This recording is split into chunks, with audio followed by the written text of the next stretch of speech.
Dear students, Assalamu alaikum. Today is 16 May 2020, Saturday, and I am your English teacher going to deliver a visual lecture for tenses, present indefinite tense, as well as we will do grammar MCQs. My lecture is for 9th P1, N1, boys and girls. Dear students, hope you are fine. If you have any problem and queries about the previous lectures, you may ask. As you know, students, we have started our summer vacation homework from grammar and composition and completed the uses. Today we will do tenses.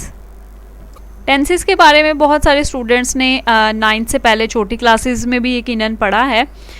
P1 ने तो tenses के बारे में जो है वो class में detail जो है वो हमने लेक्चर्स लिए हैं. इंडेफिनेट हम कर चुके थे और कंटिन्यूस कर चुके थे.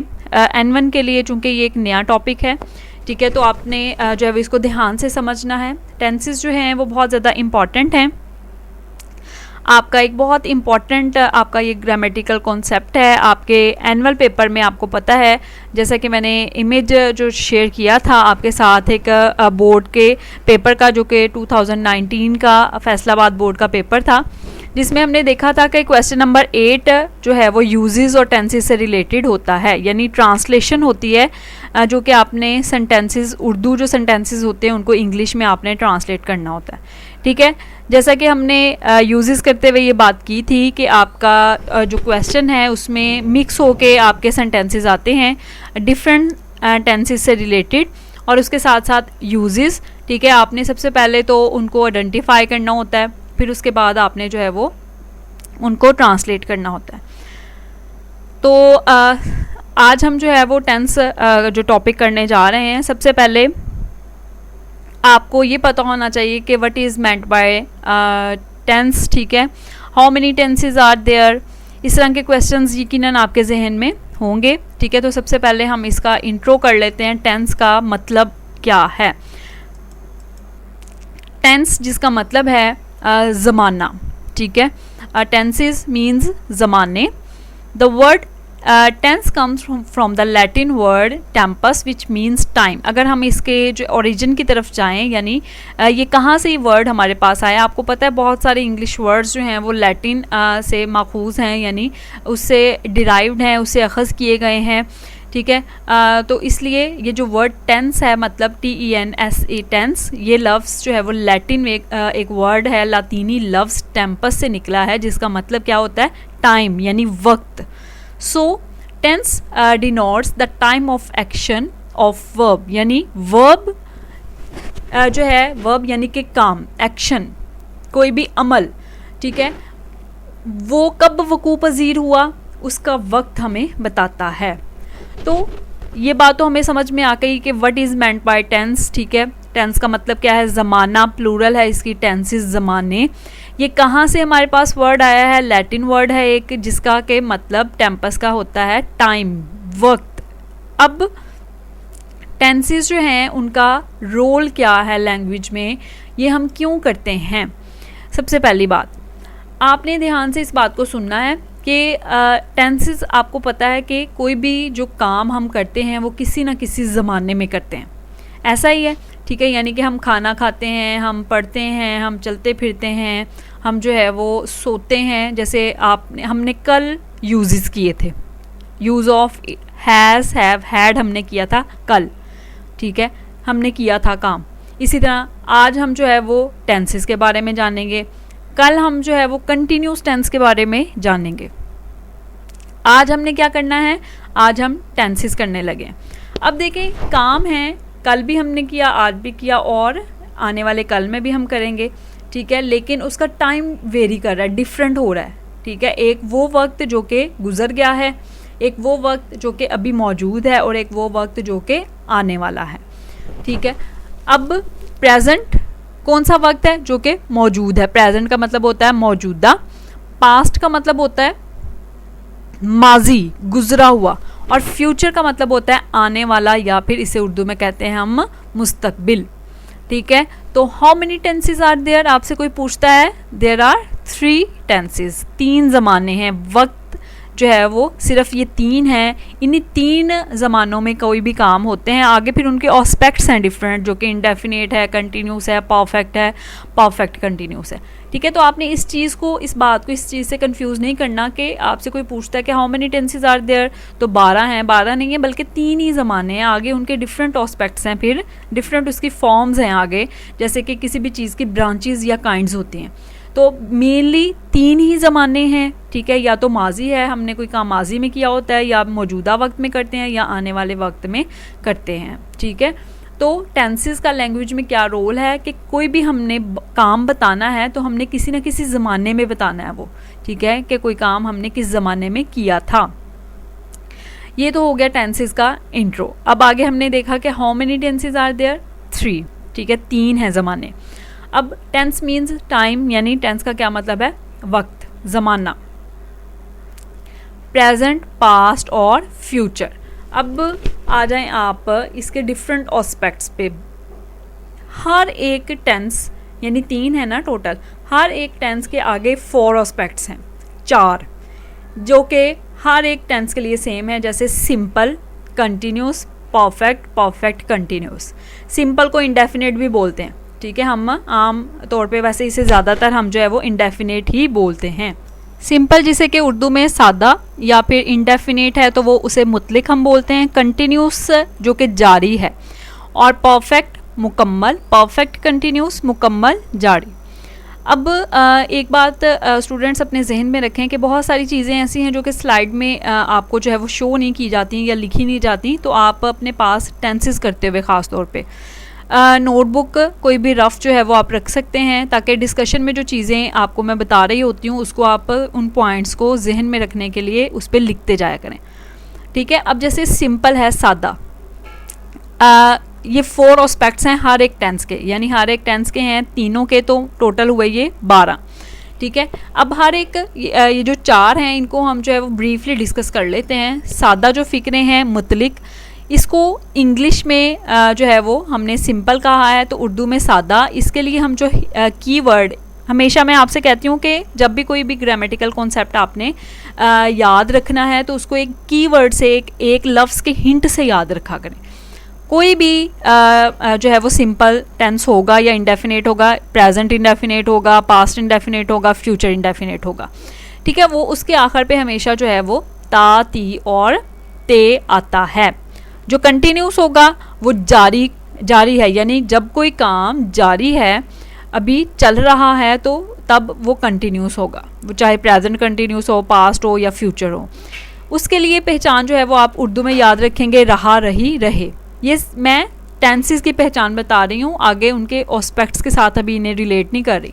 यानी कंटिन्यूस अकेले की पहचान क्या होगी, रही और रहे।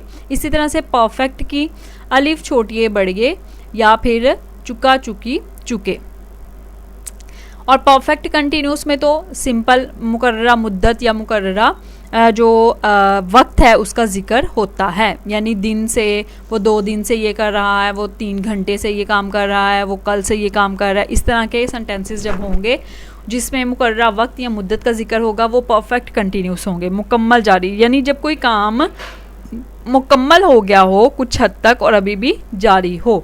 ठीक है, यानी जैसे मैं जो है वो 5 मिनट से पढ़ा रही हूँ, 5 मिनट हो गए मुझे पढ़ाते हुए, लेकिन मुकम्मल हो गए 5 मिनट और अभी भी पढ़ा रही हूँ, यानी जारी है वक्त, अभी नहीं पता ख़त्म कब होना है।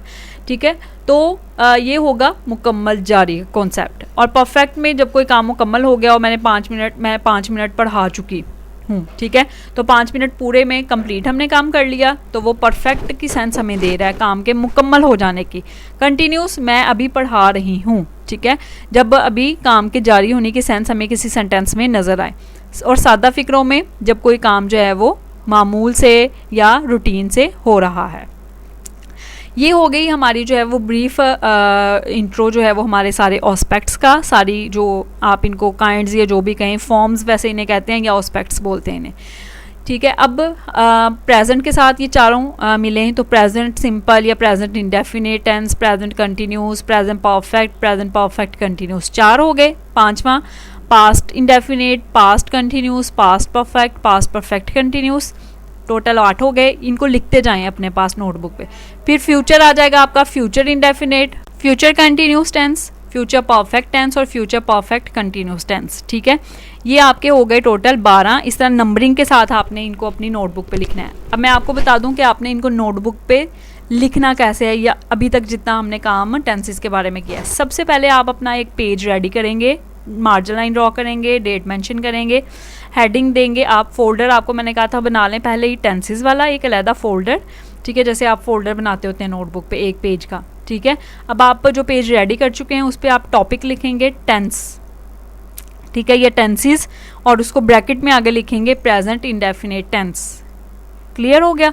यानी हमने टॉपिक क्या लिखा, टेंसेस, और उसको ब्रैकेट में आगे क्या लिखा हमने, प्रेजेंट इंडेफिनेट टेंस, जो कि आज हम करेंगे। अब आगे आप क्या लिखेंगे, जो है वो टेंस की डेफिनेशन लिखेंगे। ठीक है, जो कि मैंने आपको पिछली स्लाइड में दिखाई है। ठीक है, फिर उसके बाद टेंस को उर्दू में क्या कहते हैं, ज़माना, ये लिखेंगे, और प्लूरल टेंसेस ज़माने, ये लिखेंगे आप। ठीक है, उसके बाद जो है वो आप लिखेंगे कि टेंसेस की, आपने टेंस की डेफिनेशन लिख ली। फिर आप नीचे आगे लिखें, जैसे पिछली स्लाइड में हमने जो है वो देखा, इस तरह जो है पास्ट, प्रेजेंट और फ्यूचर टेंस 3, 1, 2 और 3, इस तरह आप इसको हेडिंग में लाएंगे। फिर उसके बाद आप जो है वो इस तरह से इनको नंबरिंग करके लिखेंगे, तो ये आपके 12 हो जाएंगे। 1, 2, 3, 4, 5, 6, 7, 8, 9, 10, 11, 12, ये 12 हो गए। नंबरिंग करके ये सबके नाम लिख लिए आपने। उसके बाद बेटा आपने आज हमने चूँकि प्रेजेंट इंडेफिनिट जैसे ये लिखा है ना, जैसे देखें आपको इस स्लाइड में शो हो रहा है कि सिंपल प्रेजेंट टेंस या present indefinite tense, present continuous tense, present perfect tense, present perfect continuous tense. इस तरह आपने हर एक के साथ, हर टेंस के साथ मिला के इनका पूरा नाम लिखना है, जो मैंने आपको कहा है 12 लिखने के लिए। ठीक है, उसके बाद आज हमने करना है प्रेजेंट इंडेफिनिट टेंस। अब अगले पेज पे जाके आप जो है वो प्रेजेंट इंडेफिनिट की हेडिंग दें प्रॉपर। ठीक है, आज हमारा ये टॉपिक है, प्रेजेंट इंडेफिनिट के बारे में हम पढ़ने लगे हैं। प्रेजेंट इंडेफिनिट की फिर आप लिखेंगे डेफिनेशन। अब प्रेजेंट इंडेफिनिट क्या है? प्रेजेंट जिसका मतलब होता है मौजूदा या हाल, उर्दू में इसे कहते हैं। Present tense simple in English is use to describe. ये प्रेजेंट टेंस जो है वो कैसे इस्तेमाल किया जाता है इंग्लिश लैंग्वेज में, किसी भी काम को बयान करने के लिए जो कि बाकायदा है। ठीक है, या वो सच है या वो नॉर्मल रूटीन है कोई। फॉर एग्ज़ाम्पल, जैसे कि हम वो रोज़ाना सुबह वर्जिश करता है। ठीक है, अब ये उसका रेगुलर काम है। ठीक है, या हम रोज़ाना जो है वो ऑनलाइन लेक्चर्स लेते हैं, ये हमारा रोज़ाना का काम है, रेगुलर बेसिस पे हो रहा है। तो यहाँ पे हम फिर अपना प्रेजेंट टेंस यूज़ करते हैं। रूटीन जब अपनी बतानी हो, आप देखते हैं उसमें कि मैं सुबह सवेरे उठता हूँ, मैं रोज़ाना स्कूल जाता हूँ, ठीक है, दांत ब्रश करता हूँ, इस तरह से जब आप लिखते हैं तो ता है, ती है, ते है का इस्तेमाल करते हुए आप प्रेजेंट इंडेफिनिट इस्तेमाल कर रहे होते हैं। उर्दू में आप जो है वो अगर पॉइंट्स लिखने हैं तो इस तरह से कुछ लिख सकते हैं कि पहले जो है वो आपका पॉइंट कि फ़ेल हाल मुतलिक ये हम इस्तेमाल कहाँ करते हैं। एग्ज़ाम्पल के साथ आपको हर बात बताई हुई है कि अपना मामूल बयान करने के लिए, जैसे अम्मी नाश्ता बनाती हैं, अम्मी डेली नाश्ता बनाती हैं। ठीक है, तो ये एक मामूल है। अली दफ्तर जाता है, डेली दफ्तर जाता है, वो इसका मामूल का काम है। आप जैसे स्टूडेंट्स हैं तो डेली आप जो है वो ऑनलाइन लेक्चर्स लेते हैं, ये एक मामूल बन गया है आपका। तो ये यहाँ पे हम प्रेजेंट इंडेफिनिट इस्तेमाल करेंगे किसी आदत को बयान करने के लिए। जैसे हम जल्दी सो जाते हैं, हम सुबह जल्दी उठ जाते हैं, आदत बयान करनी है, हैबिट शो करनी है। रस्म को बयान करना है, जैसे बच्चे बड़ों का कहना मानते हैं, हम मेहमानों की खातर तवाज़ो करते हैं, या कुदरत के किसी कानून या सच्चाई को बयान करना है। जैसे सूरज हमेशा जो है वो तलू होता है सुबह सवेरे, सूरज मगरब में गरूब होता है, ये एक कुदरत का कानून है। ठीक है, एक सच्चाई है, यूनिवर्सल ट्रूथ है। तो यहाँ पे हम प्रेजेंट इंडेफिनिट इस्तेमाल करेंगे। फिर फितरत का किसी तकाजा है, लाइक कुत्ते भौंकते हैं, वालिदैन अपने बच्चों से प्यार करते हैं, किसी भी मंजर को बयान करने के लिए। ठीक है, पॉइंट्स आपको साथ साथ दिए गए हैं, आप इनको नोट करना चाहें तो अपनी नोटबुक में नोट कर सकते हैं, बल्कि ज़रूर नोट करें। किसी तयशुदा प्रोग्राम के लिए जो काम तसलसल से होता हो, जैसे बस 8 बजे आएगी, चाहे यहाँ पे ता है, ती है, ते है नहीं आया, लेकिन फिर भी चूँकि वो एक पहले से प्लान्ड था काम और हमेशा होता है रूटीन में, तो इसलिए यहाँ पे भी हम इंडेफिनेट का इस्तेमाल करेंगे शर्तिया जुमलों में। अभी ये हम इनको 7 और 8 पॉइंट को जो है वो 7, 8 और 9 पॉइंट को डिस्कस नहीं कर रहे। हम यहाँ पे सिर्फ और सिर्फ आपने जो अपनी नोटबुक पे पॉइंट्स लिखने हैं वो 1 से 6 तक लिखने हैं। मेनली हमारा फोकस जो है वो यहाँ पे जो है वो 6 पॉइंट्स हैं जिनको आप अपनी नोटबुक में लिखेंगे। ये आपके जो है वो 7, 8 और 9 पॉइंट जो है ये थोड़ा सा आपके लेवल से थोड़ा सा ऊपर है, इस वजह से अभी आप इनमें कंफ्यूज ना हो, ठीक है। उसके बाद ये स्लाइड सिर्फ आपको इसलिए शो की है कि आप जो है वो सिर्फ समझ जाएं, कॉन्सेप्ट आपको आ जाए। बाकी आपने लिखने वो 6 पॉइंट हैं और अपना फोकस भी उन 6 पॉइंट्स पे ही रखना है। अच्छा जी, अब आ जाएं स्ट्रक्चर की तरफ। आपने सबसे पहले पेपर में आया कोई भी सेंटेंस, आपने उसको पहचान लिया, ठीक है। उसकी उर्दू पहचान से कि ता है, ती है, ते है आया है उसके आखिर में, ठीक है। तो ये प्रेजेंट इंडेफिनिट टेंस होगा। अब उसको करना है ट्रांसलेट। स्ट्रक्चर आप जब याद रख लेते हैं तो आपके लिए कोई मुश्किल काम ये नहीं होता। जैसे he, she, it, I, we, they, you या कोई भी नाम होगा, इसके अलावा और कोई प्रोनाउंस वगैरह नहीं होते, ठीक है। सब्जेक्ट जो है वो किसी भी सेंटेंस में सबसे पहले होता है, ठीक है। फिर वर्ब होता है, फिर ऑब्जेक्ट होता है, ये तो आपको पता ही है, ठीक है। सब्जेक्ट क्या होगा? कोई भी प्रोनाउन या कोई भी नाम होगा, ठीक है। तो आपके सिंपल प्रेजेंट टेंस का जो स्ट्रक्चर है वो क्या है? ही, शी, इट, ठीक है। या ही अगर फ़र्ज़ करें हम देख रहे हैं तो उसके बाद आएगी फर्स्ट फॉर्म ऑफ वर्ब। अगर वो थर्ड पर्सन हुआ, सिंगुलर थर्ड पर्सन, यानी ही, शी, इट हुआ, तो उसके साथ एस या एस का इजाफा करेंगे। स्ट्रक्चर आपको लिख के दिए हैं यहाँ पे स्लाइड में, आपने इनको अपने पास नोट डाउन कर लेने हैं। पॉजिटिव के अलग हैं यानी सादा फिक्रों के, नेगेटिव के अलग हैं, क्वेश्चन के अलग हैं, ठीक है। ये जो आपको कलरफुल से नज़र आ रहे हैं और येलो वाले ब्लॉक नज़र आ रहे हैं, इनको आपने अपने पास लिख लेना है, ठीक है। तो स्ट्रक्चर इसका क्या होगा? सब्जेक्ट, वर्ब की फर्स्ट फॉर्म और ऑब्जेक्ट। जो मैंने आपके साथ स्ट्रक्चर जो है वो शेयर किए हैं, अगर आपको इंग्लिश में उनकी समझ नहीं आ रही तो आपकी आसानी के लिए ये मैंने उर्दू में सारी बात जो है वो लिखी हुई आपको नज़र आ रही है स्लाइड में। पहचान भी लिखी हुई है, तर्जुमा करने का तरीका लिखा हुआ है, फिर नोट लिखा हुआ है। फ़ेल हाल का तर्जुमा फ़ेल की पहली फॉर्म के साथ करते हैं, लेकिन वाहद गायब यानी सिंगुलर पर्सन के साथ ही, शी, इट या किसी भी नाम के साथ एस या एस का इजाफा करते हैं, ठीक है। और अगर जो है वो किसी भी आखिर में ओ, एक्स, सी, एच, एस, एच या डबल एस आए तो हम जो है वो हमें अंडरस्टूड है कि ई एस लगाएंगे वरना एस लगाएंगे। जुमले के हिस्से आपको पता ही है, आपने पढ़ा हुआ है पहले।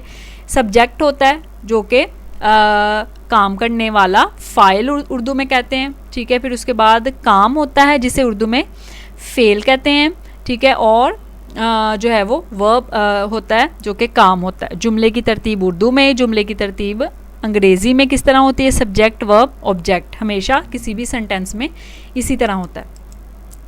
अब जो है वो आपको फिर आगे बना के बताया हुआ है कि नफ़ी की हालत में उसकी तरतीब क्या होगी? जुमले की सब्जेक्ट आएगा, फिर डू नॉट या डज़ नॉट आएगा, हेल्पिंग वर्ब यहाँ पे यूज़ होना है। जिसके साथ ऐसे ही येस लगाएंगे ना, उसके साथ नफ़ी में हम नहीं लगाएंगे, उसके साथ डज़ नॉट लगा देंगे और बाकियों के साथ डू नॉट लगा देंगे। फर्स्ट फॉर्म ऑफ वर्ब, फिर ऑब्जेक्ट।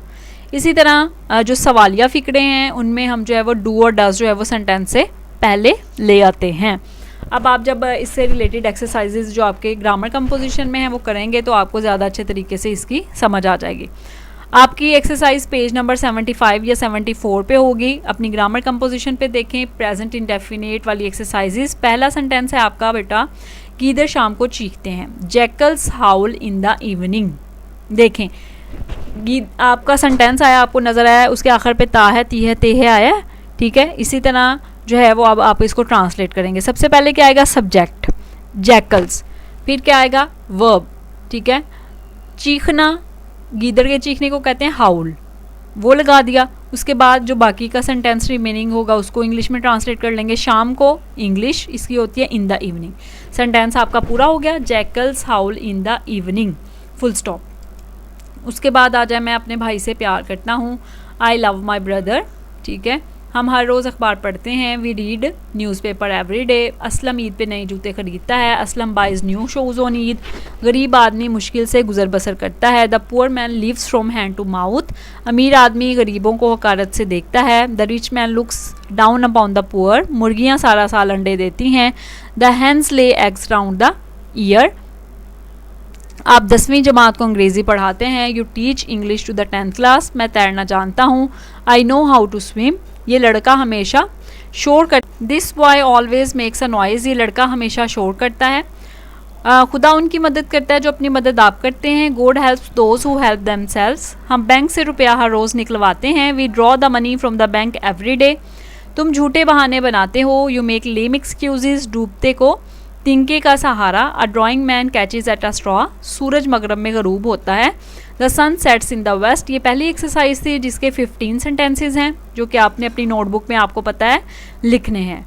फिर है एक्सरसाइज नंबर 2। हम कभी कभी अजायब घर जाते हैं। We visit museum now and then. बच्चे चिड़ियाघर की सैर से लुत्फ उठाते हैं। Children enjoy the visit to the zoo. मेरा दोस्त मुझे हमेशा सही मशवरा देता है। My friend always advises me properly. जो मेहनत करता है इसका फल पाता है। One who seeks finds. आप हर साल 1000 रुपये आमदी टैक्स अदा करते हैं। You pay rice 1000 as income tax every day. मैं बिल की अदायगी हर माह की 10 तारीख तक कर देता हूँ। I pay the bill up to the 10th of every month. ये किसाब कम तोलता है। This butcher gives short measure. ये दुकानदार घटिया माल बेचता है। This shopkeeper sells substandard goods. लालची आदमी काला धन कमाता है। A greedy man earns black money. गरीब डाकिया बड़ी मुश्किल से गुजर बसर करता है। The poor postman hardly makes both ends meet. फिर उसके बाद है 11th वाला देखें। शिकारी हर परिंदे पर निशाना बांधता है। The hunter aims at every bird. Doctor मरीज को आराम का मशवरा देता है। Doctor advises the patient to take rest. किसान आजकल गंदम की फसल काटता है। The farmer harvest wheat crop these days. वो अच्छे आदमियों में उठता बैठता है। He keeps a good company. ये शख्स हर आदमी को धोखा देता है। This man deceives everybody. ये एक्सरसाइजेज आपको मैं बार बार कह रही हूँ कि अपनी उर्दू और इंग्लिश के साथ आपने नोटबुक में अच्छे से नीटली लिखनी है। P1 ने भी ज़रूर लिखनी है और N1 ने तो लिखनी ही है। वो गुनाह पर नहीं पछताता है। He does not repent on sin. आप अपनी गलती को तस्लीम नहीं करते हैं। You do not admit your mistake. गैर दिलचस्प किताबें हाथों हाथ नहीं बिकती हैं। Uninteresting books do not sell like hot cakes. सितारे दिन में नहीं चमकते हैं। Stars do not shine during the day time. वो मेरी बात नहीं सुनता है। He does not listen to me. ये 5 सेंटेंसेस इस एक्सरसाइज के और बाकी पिछली 2 एक्सरसाइजेज पूरी की पूरी आपने लिखनी है। ये हाफ इसलिए छोड़े हैं कि बाकी एक एक्सरसाइज आपकी रिमेनिंग है अभी प्रेजेंट इंडेफिनिट की, जो कि हम अपने नेक्स्ट लेक्चर में इंशाल्लाह करेंगे। इसके साथ साथ ग्रामर MCQs हम कर रहे थे। 45 MCQs हमने कर लिए थे। आज हमने 46 से ऑनवर्ड करने हैं। 15 जो है वो MCQs इनकी की आप जो है वो अपने पास बना लें ताकि आप जो है वो इनको अच्छे तरीके से प्रिपेयर कर सकें। I like painting. Painting word underline किया हुआ है। ये क्या है? ऑप्शन है हमारे पास जेरेंड, वर्ब, नाउन, एडवर्ब। ठीक है, ये हमारे पास है जेरेंड। ए ऑप्शन टिक कर लें। Honesty is the best policy. Honesty हमारे पास इसमें अंडरलाइन है। ये क्या है? कॉमन, प्रॉपर, कलेक्टिव या एब्स्ट्रैक्ट नाउन। ऑनेस्टी आपको पता है एब्स्ट्रैक्ट नाउन है, इसकी कोई फिजिकल एग्जिस्टेंस नहीं होती। फिर है गो अवे। ठीक है, ये कौन सा सेंटेंस है? पूरा का पूरा सेंटेंस जो है वो हमारे पास इम्पेरेटिव सेंटेंस है। डी ऑप्शन ठीक।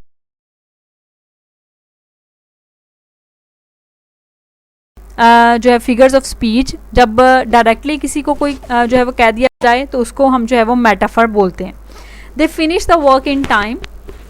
ठीक है, ये कौन सा सेंटेंस है हमारे पास? सिंपल सेंटेंस है, सादा फिक्रा है। Which of these books have you read? Which यहाँ पे जो है क्या रोल प्ले कर रहा है? क्वेश्चन कर रहा है, इंट्रोगेटिव प्रोनाउन कहलाएगा। D option. 53 MCQs हम नहीं कर रहे। I do not want that burn toast. ठीक है, ये जो है वो बर्नट आपको पता है पास्ट पार्टिसिपल है। ठीक है, एडजेक्टिव के तौर पे काम कर रही है, ये फॉर्म ऑफ वर्ब। ठीक है, उसके बाद है हमारे पास 55 MCQ। She was singing beautiful at a concert. ठीक है, एट अ कॉन्सर्ट ये है एडवर्ब ऑफ हमारे पास, एडवर्ब ऑफ प्लेस, जगह का नाम है। 56 MCQ हम नहीं कर रहे। The correct pronunciation of perilous, ये भी नहीं हम कर रहे। 58 वाला देखें, मोटो इज है, ये है हमारे पास प्रॉपर नाउन। ए ऑप्शन ठीक है। 59 है, if I were you I should not do that. आपको पता है कि कंडीशनल सेंटेंसेस में दो कंडीशंस होती हैं। He led a life devoid of blame, यानी कि इल्ज़ाम से महरूम ज़िंदगी। ये हमारे पास फ्रेज़ है, एडजेक्टिव फ्रेज़ है हमारे पास। गो इज़, गो क्या है, past participle, gerund, present participle या इन्फिनेटिव। तो ये हमारे पास फर्स्ट फॉर्म ऑफ वर्ब आपको पता है इन्फिनेटिव होती है। ठीक हो गया। ये हमारे थे MCQs जिनको आपने अच्छे तरीके से तैयार करना है। इससे आगे मोस्टली जो है वो हमारे पास थे जो है वो प्रोनाउंसिएशन से रिलेटेड 65 तक, इसलिए हमने उनको नहीं किया। 10 आज आपके हुए हैं। ट्रांसलेशन एक्सरसाइजेस हमने की हैं प्रेजेंट इंडेफिनिट की 2.5। ठीक है, आपने उनको अपनी नीट नोटबुक में, आपको पता है आपने उर्दू और इंग्लिश दोनों लिखनी है। इंट्रोडक्शन पहले टेंसेस का दे के प्रेजेंट इंडेफिनिट का। लेक्चर के हवाले से कोई परेशान नहीं हो, कोई बात समझ में ना आए, वो आपने पूछ लेना है। MCQs आपने ग्रामर के जो हमने किए हैं उनको तैयार करना है, लिखना नहीं है। Thank you so much students. If you have any problem and queries you may ask in comments. Allah Ta'ala आप सबको अपनी हिफ्ज़-ओ-अमान में रखे।